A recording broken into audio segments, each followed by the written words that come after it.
ವಿಧಾನಸೌಧದಲ್ಲೇ ಪಾಕಿಸ್ತಾನ ಜಿಂದಾಬಾದ್ ಅಂತ ಒಂದು ಘೋಷಣೆ ಮಾಡಿದ್ದಾರೆ. ಅತ್ಯಂತ ಖಂಡನೀಯ. ಹಾಗೆ ತುಂಬ ಒಂದು ಡೇಂಜರಸ್ ವಿಷಯವನ್ನು ಇವರು ಒಂದು ಪ್ರೆಸಿಡೆನ್ಸು ಮಾಡ್ತಾಯಿದ್ದಾರೆ. ಯಾಕೆಂತಂದರೆ ದೇಶ ಮೊದಲು, ರಾಜಕೀಯ ಆಮೇಲೆ. ಯಾರೇ ಇರಲಿ, ಪಕ್ಷಕ್ಕಿಂತ ಜಾತಿಗಿಂತ ಯಾವುದೇ ಆದ್ರೂ ನಮ್ಮ ದೇಶ ಮುಖ್ಯ.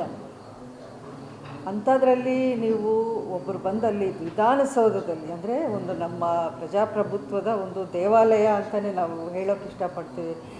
ಲೋಕಸಭಾ ಪಾರ್ಲಿಮೆಂಟ್ ಆಗಲಿ, ವಿಧಾನಸೌಧ ಆಗಲಿ, ಅಂಥ ಒಂದು ಜಾಗದಲ್ಲಿ ಒಬ್ಬರು ಬಂದು ಅಷ್ಟು ಧೈರ್ಯವಾಗಿ ಪಾಕಿಸ್ತಾನ ಜಿಂದಾಬಾದ್ ಅಂತ ಕೂಗಿದ್ರೆ, ಅದನ್ನು ಯಾರೇ ಇರಲಿ, ಅವ್ರ ಪಕ್ಷದವರೇ ಆಗಿರಲಿ, ಅವರ ಬೆಂಬಲಿಗರಾಗೇ ಇರಲಿ, ಸಮರ್ಥನೆ ಮಾಡೋದು ಅತ್ಯಂತ ಒಂದು ಖಂಡನೀಯವಾದ ವಿಷಯ.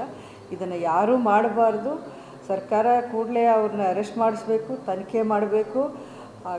ಹಾಗೆ ಅವ್ರಿಗೆ ಸಾಧ್ಯವಾದಷ್ಟು ಕಠಿಣ ಶಿಕ್ಷೆಯನ್ನು ಮಾಡೋ ಒಂದು ಕೆಲಸವನ್ನು ಅವ್ರು ಮಾಡಬೇಕು.